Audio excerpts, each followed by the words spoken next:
Welcome, fans, family, followers, REDX community customers, and of course, the nation of prospectors out there. I'm your host, Justin Zimmerman, here with another edition of the Stability and Opportunity Podcast with a special guest, as always. As we enter into the uncertainty of this market, we're looking for top agents, top coaches, experts in the market who've proven themselves over time, and we're bringing them on to help you understand what they're doing, what they're saying, what they're adapting to stay busy and productive during these times. And so today's topic is going to cover the luxury agent, the luxury market, the psychology and systems that our very special guest today is going to jump into and share with us. And so let's welcome Saul Larner to our show, who's broadcasting to us from Hawaii, right? That's a special place. And so I think that's a beautiful thing for people who can't visit anywhere special right now, for them to at least take it in from you, get a little bit of the sunshine, soak it up as we bring some positivity and productivity to their day. Welcome, Saul. Aloha, Justin, and aloha, Andrew. It's so nice to be here. Wonderful to have you. And so for everybody watching, I just do a couple of little announcements before we get going. For all our customers, I'd like to speak to you guys right now, new customers, especially if you haven't yet taken your new orientation training, please go into your email, look up for the welcome. You'll see the link to join that. That is going to be your best, next, fastest thing to do after today's episode. Make sure you understand how to use REDX, how to use Vortex, how to get value out of the things that we're providing you. And then for everybody else, this is an opportunity to participate. This is Q&A. This is not just sit and listen to two people talk about things. This is participatory. So I'd like for everybody watching and listening to this right now to jump into the chat, share where you're from, let us know how your market is. I'll say hi. It'll create a way for us to keep some engagement, some flow, because Saul, he's here to share a lot of things, but also this is an opportunity to also get your questions answered. So I'd like to start this off now next with a quote that's meaningful to you right now, Saul. Everybody has an opportunity to hear your mindset through this quote. And so I think you have a lot of things prepared for us today. So why don't you first start us off with today's quote? All right. Well, how would you absolutely like me to start? Would you like me to start to where we are, what the problem is, to actually lay the foundation to build on how we cope and how we thrive in these trying times, and also focus on what we have going for us, what's working well for us, so when we all go back to work, it'll be much easier to pull the trigger. Absolutely. And so there's a quote that you're thinking of that might make sense for you and the audience. Okay.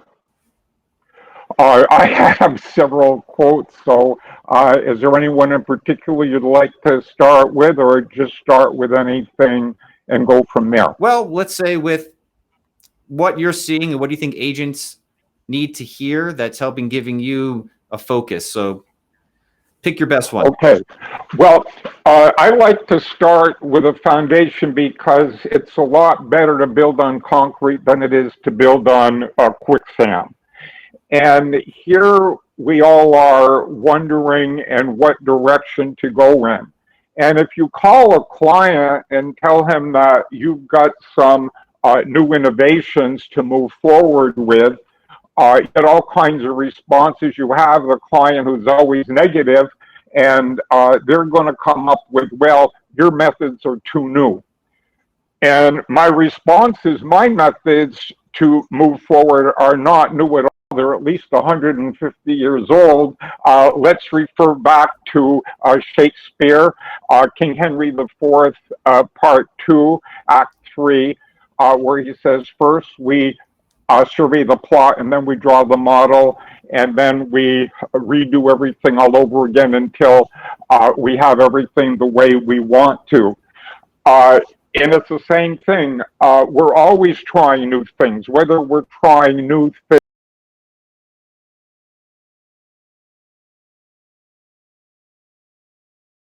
whether we're looking for new things to try now, but everything is a trial and error no matter what.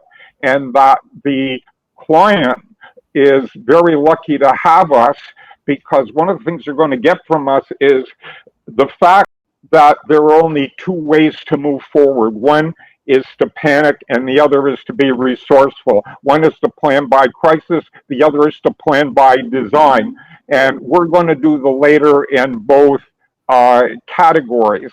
And then we go on and tell the client what it is we're doing and why it makes sense for us to do it and why there's a strong probability that the direction we're moving in is going to be very successful. So that is actually the foundation. And what I have done here is to prepare a list of various things that an agent can do. Not every potential method in going forward is for everybody, but now it's very easy to find your niche and then move forward in that direction. It sounds like the principles you've just laid down were the principles of leadership. Essentially, right now is a time for agents to get in the know, to get a plan, and hopefully a plan not based on crisis, but a plan based on opportunity. Could you elaborate a little bit more on the state of your market and how you're responding to it? Yes. First of all, Justin, leadership is really a bullseye term in this case. Everybody needs leadership. But before you can lead others, you have to be able to lead yourself. And that is what the agent today has to do. He has to take certain steps to lead himself so he can move on. Now, I'm in the luxury housing market, which is a totally different planet than every other form of real estate. You can't just jump into it. You can't just go out and try to get a listing in the luxury market unless you're really, really prepared for it. One of the requirements in the luxury market is detail. You have to really give the client every bit of detail that you can come up with, every kind of statistics, etc. And to give you a very firm example, the viewers here are welcome to go on my website, for which they're going to see a link after the show, and click on virtual tour. What has happened here is the MLS has banned all the open houses and they're advertising all the virtual tours for everybody. And on my virtual tour site, Justin, we have everything and anything anybody needs to make an offer. We have all kinds of statistics, very in-depth comparative analysis. We have a 1.5 minute narrative, so people who would get bored in a long commercial are okay. And then we have a 5-minute video showing the total inside of a 6,200 square foot house. We're given every kind of economics, everything anyone needs, even to the point where they can just have an attorney or a friend go and physically inspect the outside of the property, and that would be it. They know that there's all kinds of warranties that are bought on their behalf for when they have the property. So they have everything they want to have in making a decision. The one thing that the high net worth individual does not want is for somebody to teach them about the real estate market, such as market timing is 43% of the success if you do A, B, C, and D. They know all that. They bought highly sophisticated properties, etc. So one has to decide what they're going to do to get these particular clients. And the very, very best way is by referral, because if you go out and you do your mailings and you even knock on doors and you go to networking groups trying to find an actual buyer, as you know, that's called the warm lead.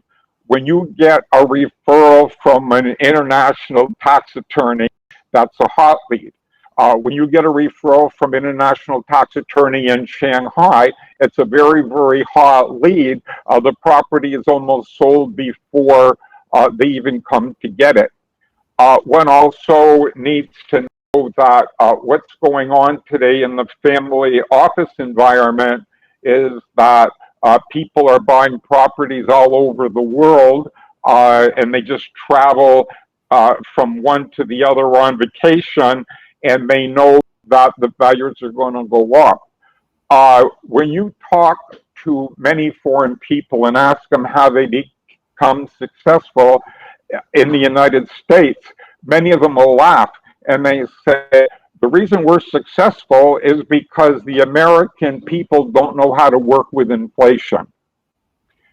So the question is, how do you get these referrals? And the best way is really through international tax attorneys, because they have the handle these people.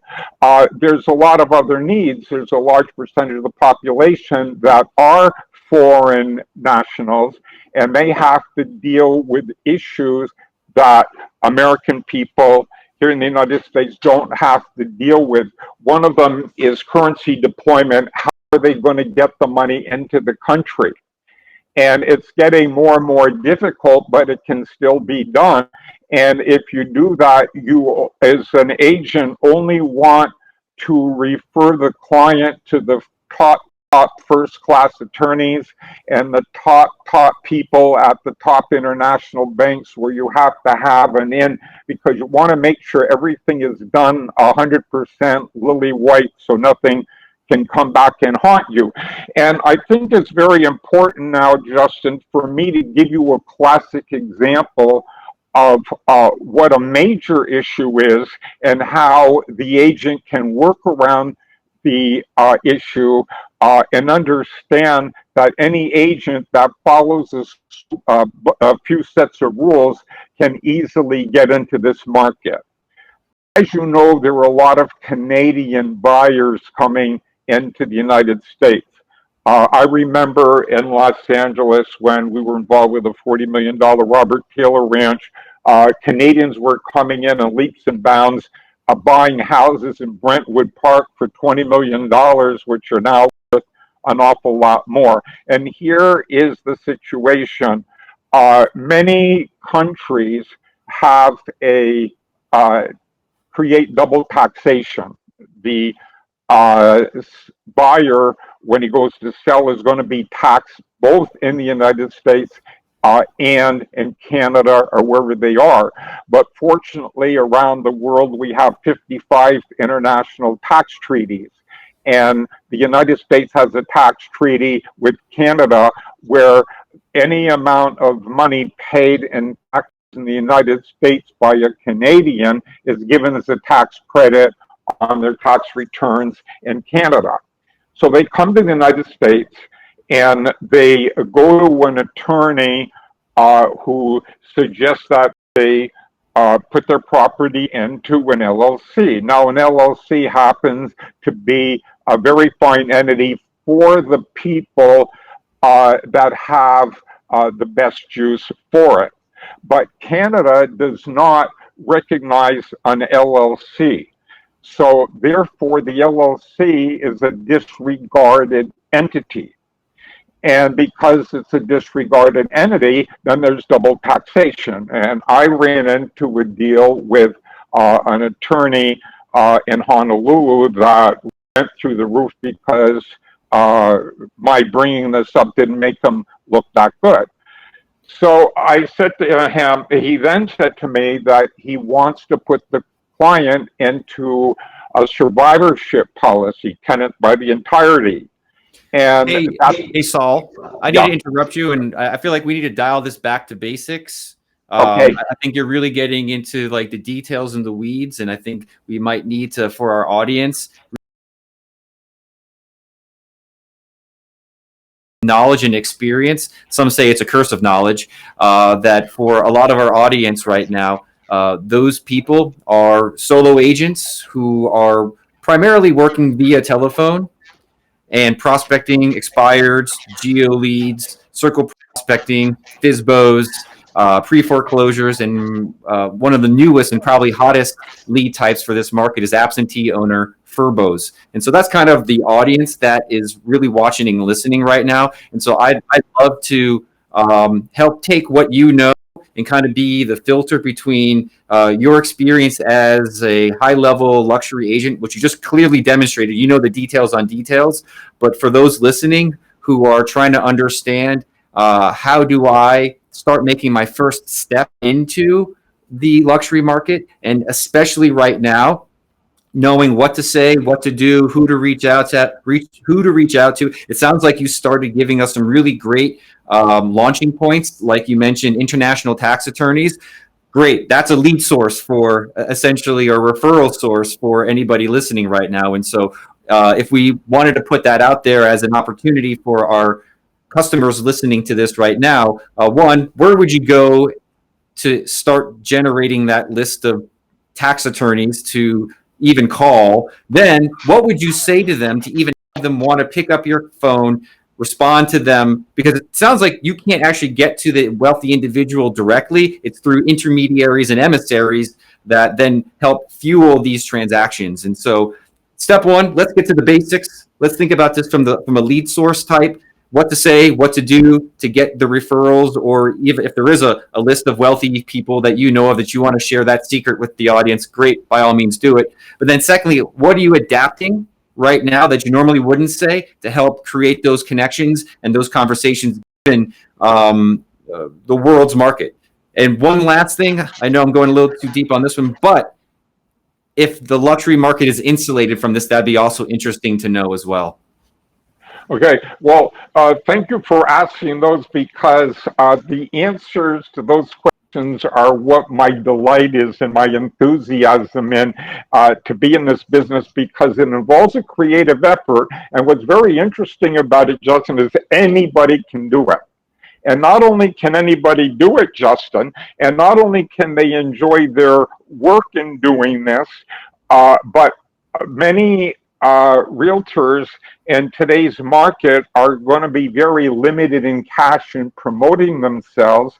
And this is about the least expensive manner out there that they can go after the audience. So, first, I appreciate your having me talk about the Canadian thing, because this is the drift that the viewer, the realtor, has an awareness that there's more involved than selling to an American. And because there's more involved and it's out of the comfort zone of people, there's more opportunity. Well, starting with the luxury housing market and what you can do today is this.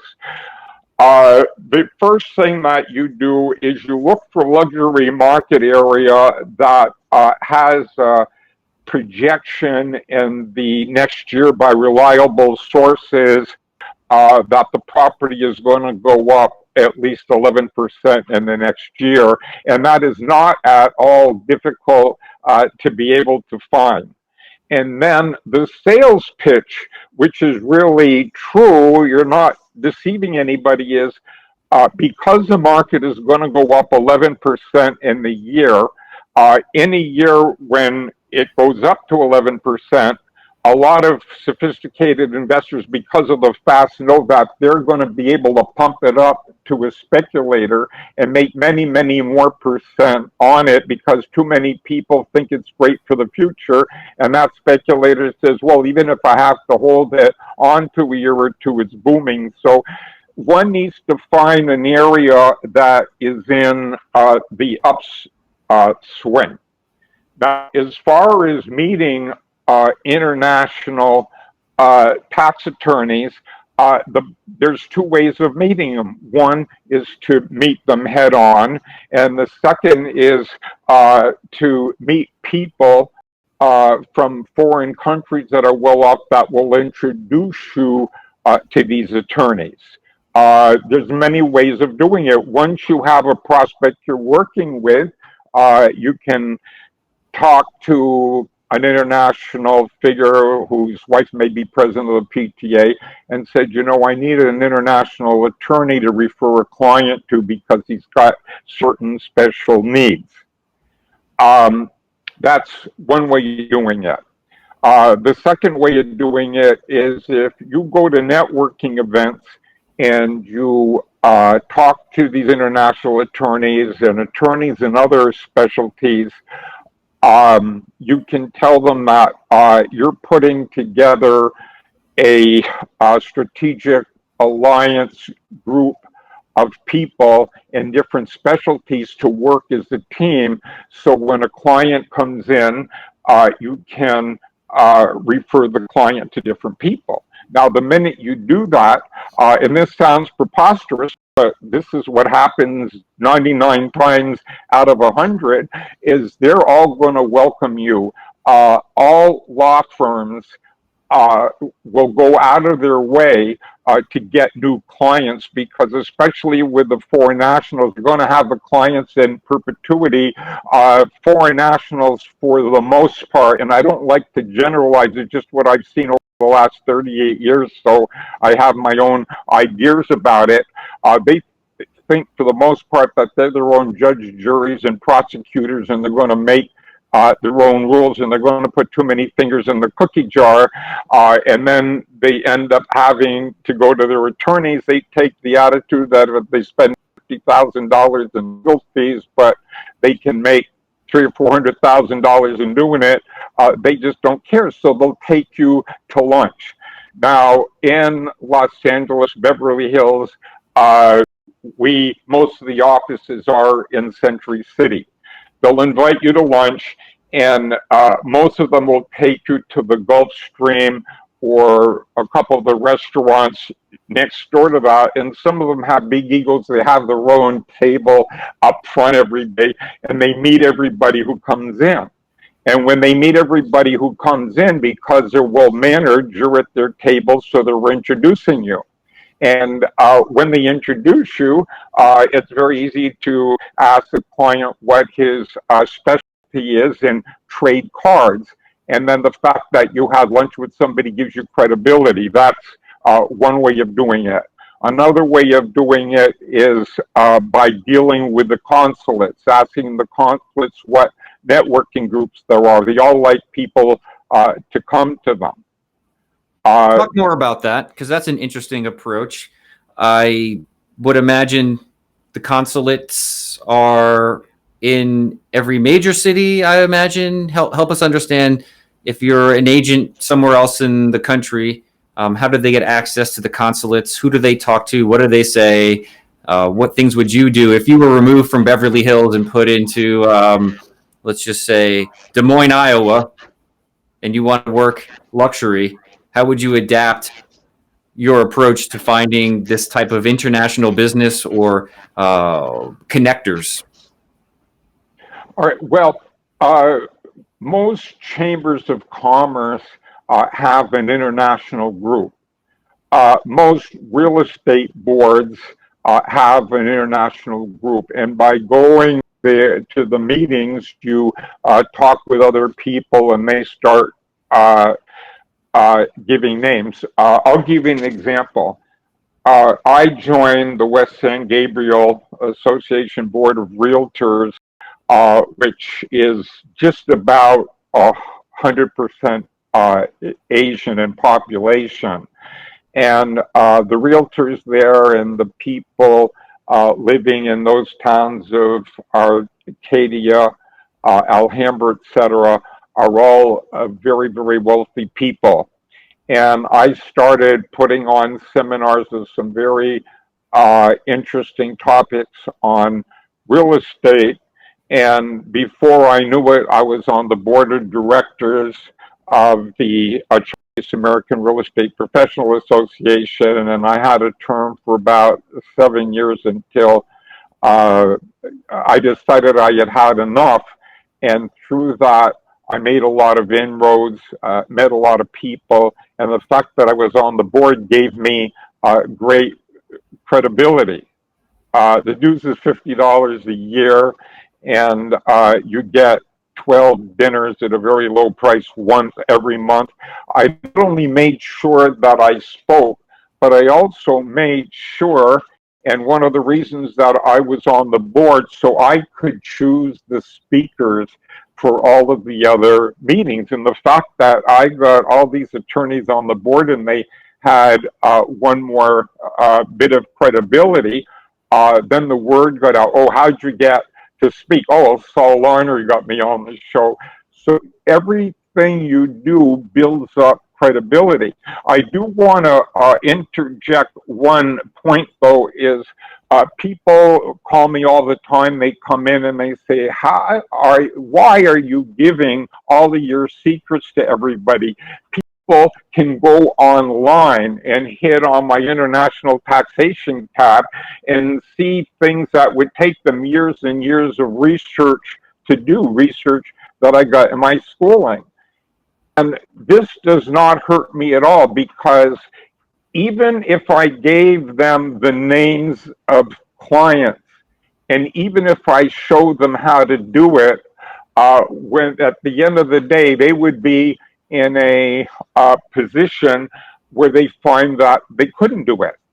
And then if I gave them a structure where they had to form one entity offshore, or a stepping stone conduit to an intermediate holding company in Oklahoma, they would find that the trustees wouldn't accept them as a client because they don't have credibility.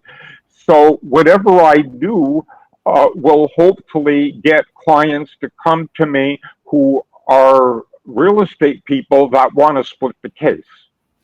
All right, so let me rewind some of that for the audience, because I think I picked up a lot of what you were putting out there and put it into a couple of pieces here. First thing is, your website has a ton of information on it, right? Yes. And so I'd love for Andrew behind the scenes right now, or Haley, who's helping us with the chats, to go find that tab and share that information that you very freely and generously have put out there for anybody who's interested in becoming, taking, and leveraging that resource.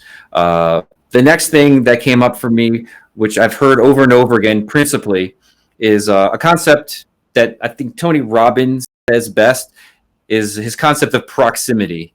And he tells this one story, and I'll just make it super quick, but I think it drives home the point, regardless of what market you're in or what price point you're working at, is that he tells the story of, I think it was back in like the 80s. He wasn't as big as he is now, but he got invited to this really ritzy event.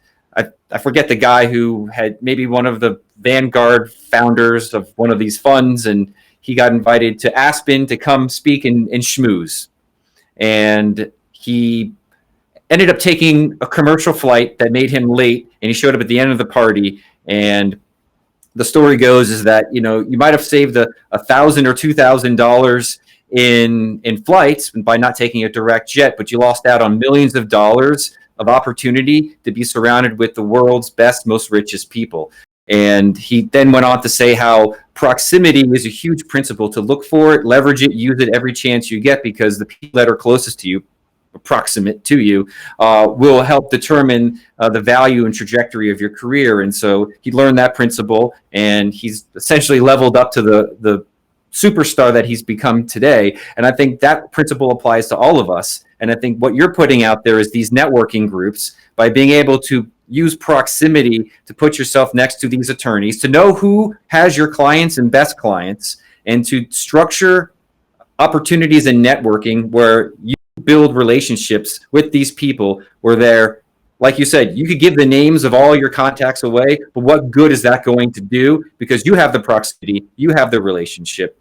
And so I wanted to rewind the track a little bit and give anybody who's listening to this, whether they're in Des Moines, Iowa, or Beverly Hills, California, is to understand what your luxury market actually is, and then who are the people that are influential within it, and to set up opportunities to put yourself in front of them. Very well put, Justin. If somebody needed to summarize in 2 words or less what needs to be done, it's the words position yourself. I put on a big seminar and I brought in the top EB5 attorney in the country who did an almost $1 billion deal, just short by about 40,000 of $1 billion deal. And that in turn positioned me, and I can go on with that. Yeah, and so I'd like to make a quick transition right now. We've got a lot of people watching this, and some questions have come in. And so just want to say first hi to everybody. Hi, everybody. Dan, Michelle, I think Amanda's back for another show, Fran. And we've got a question from Michelle directly to you, Saul, that says, "Hi, Saul. My first listing I earned in October was a $3.6 million property in New Orleans. It was a suburb. I've had 2 interested parties, but no final contract. How do I reach beyond internationally? Rob report. I think she's looking for other sources to drive traffic. And so she's got this what I would imagine to be a luxury listing in her area. And so beyond Rob report or just the local MLS, what else can she do to drive awareness and buyers to this property?" Well, the first thing that I would do is to find out what there is about New Orleans that might attract an international buyer, say from an area like Florida, which has a very strong group of international people from Central and South America. And why I like that market is they're very impulsive. They'll buy. They have a lot of money. Many of them are worth $300 and $400 million, and they will buy things almost anywhere. Before I would do that, I would gather the statistics from New Orleans to show the potential of it coming upstream.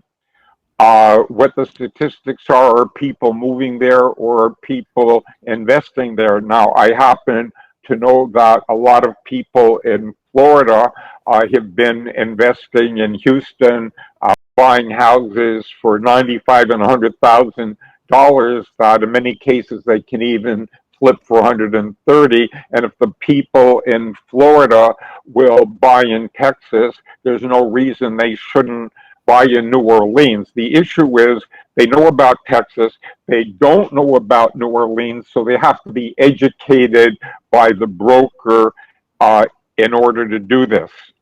The broker and everybody needs to realize that just because an international person is from another country doesn't mean that they're going to pay a lot more money than the U.S. buyer. They have attorneys, they have CPAs, they have advisors, and they're going to find out what the property is worth. They will buy because of the upside potential, and they really will buy for another reason, which is why I would like to talk about a particular style, which is very, very effective today, and it's probably the best secret that I can possibly share. When I don't want to stop you from sharing your best secret. Well, the way that was told to me when I started 38 years ago is that if I shared a secret that people copy, by the time they copied it, I'll be on to a new one. So it really doesn't concern me at all.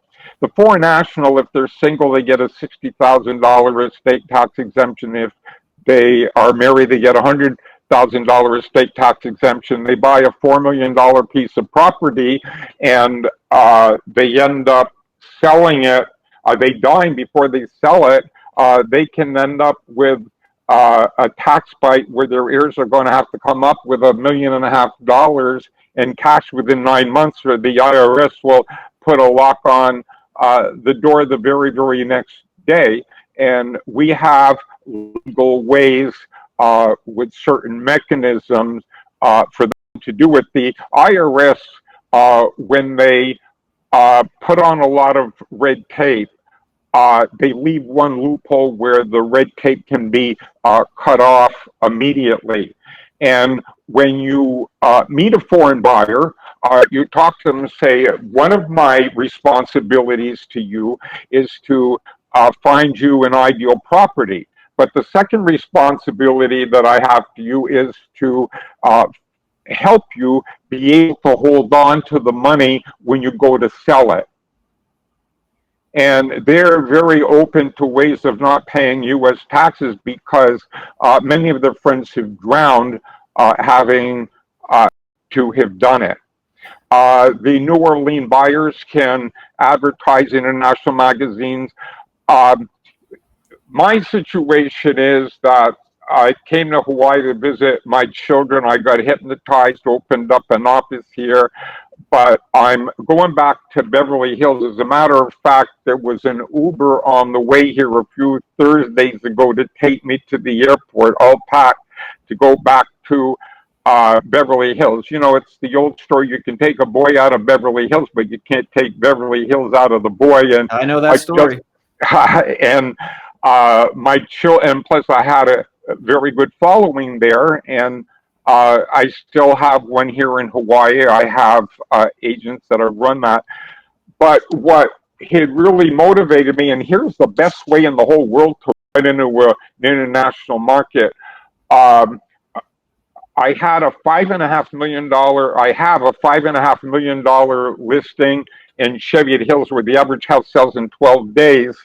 And the seller was in Hawaii, and to make a very long story very short, wanted only me to have the listing, even though it wasn't in LA. And I was going to just split it with another company, and I saw that I've never seen a shoe fit so well, and they're in 110 countries. They have advertising in 40 languages. They have 14 agents in the office that speak totally different languages. They are open ears to every concept that I have. And sometimes in life, you just got to say, why give it up? And if an agent wants to hit the international markets with the least amount of effort and to have the greatest opportunity of all times and the easiest way to do this and really enjoy every minute of their work, then they should go with a large international company that has the correct facilities for them. And it's really good. Sometimes you can overnight documents to be signed to the Shanghai office. Is this a specific brokerage? Yes, I didn't know I'm supposed to talk, but I'm with REMAX Estate Properties. And so this is your brokerage you're talking about? Yes.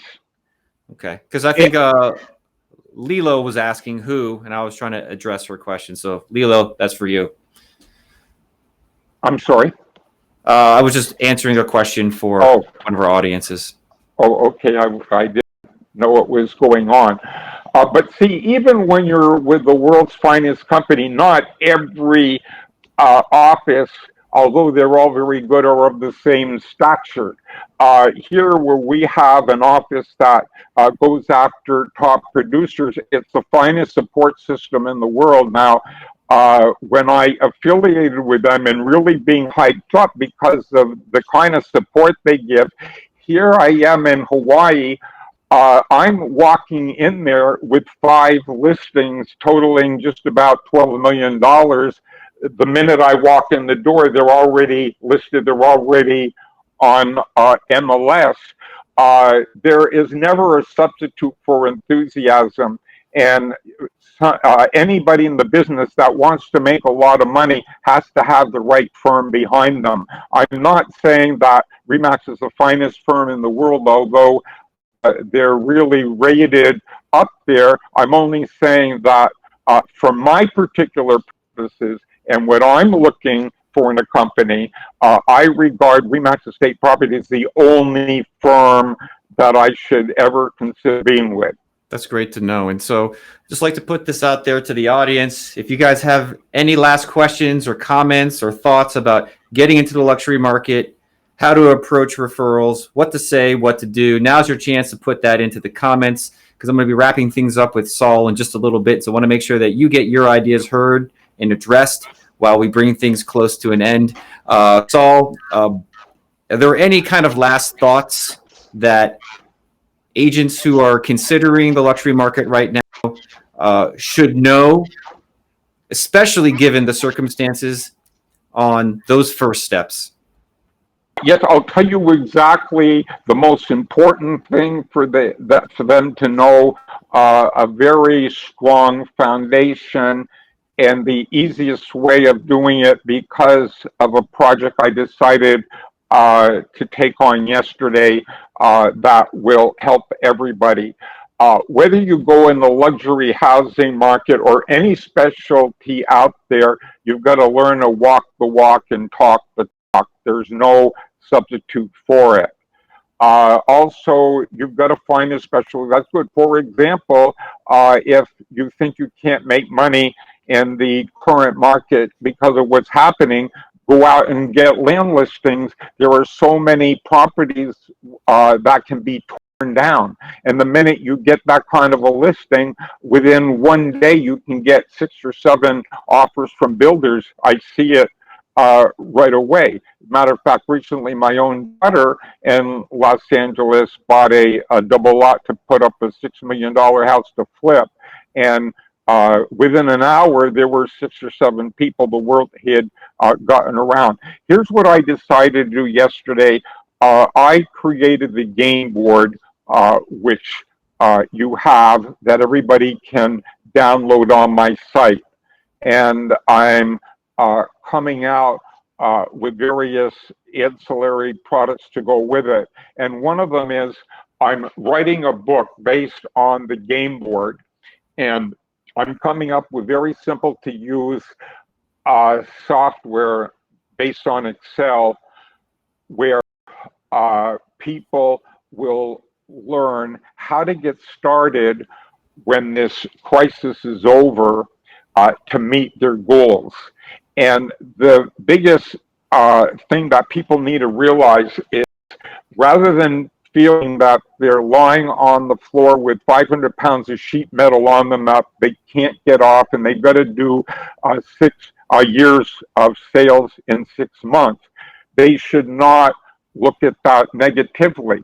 What they need to realize is right now they're doing whatever they can. So whenever they put names in the database, or they call people or send out notes, they're building up activity points. So when they go back to work, based on what they've done, they're going to be working on a different kind of activity points. But it's going to be easy for them to make up for lost time, because now they can pull the trigger almost like a machine gun and really make up for lost time much easier, because they've already done the other activity work, and going after clients is a lot less boring.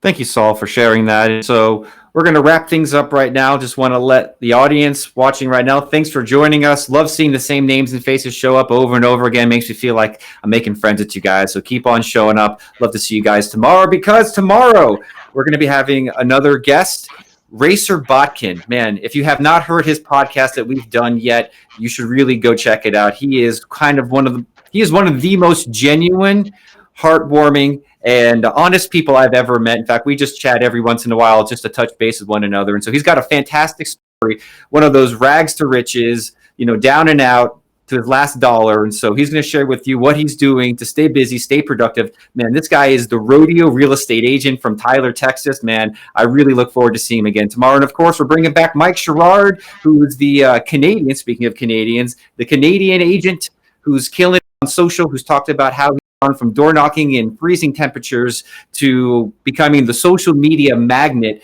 of his local market. And so he's going to share prospecting tips. He's going to share transformations from being a cold caller and a door knocker to a social media phenomenon. And so you're going to want to be with us tomorrow and on today is Thursday or Friday. Man, these days are blending together. All right, so that's tomorrow and Thursday. And so be sure to be on those. If you're watching this, you're not yet on the email list to get the updates when we put them out.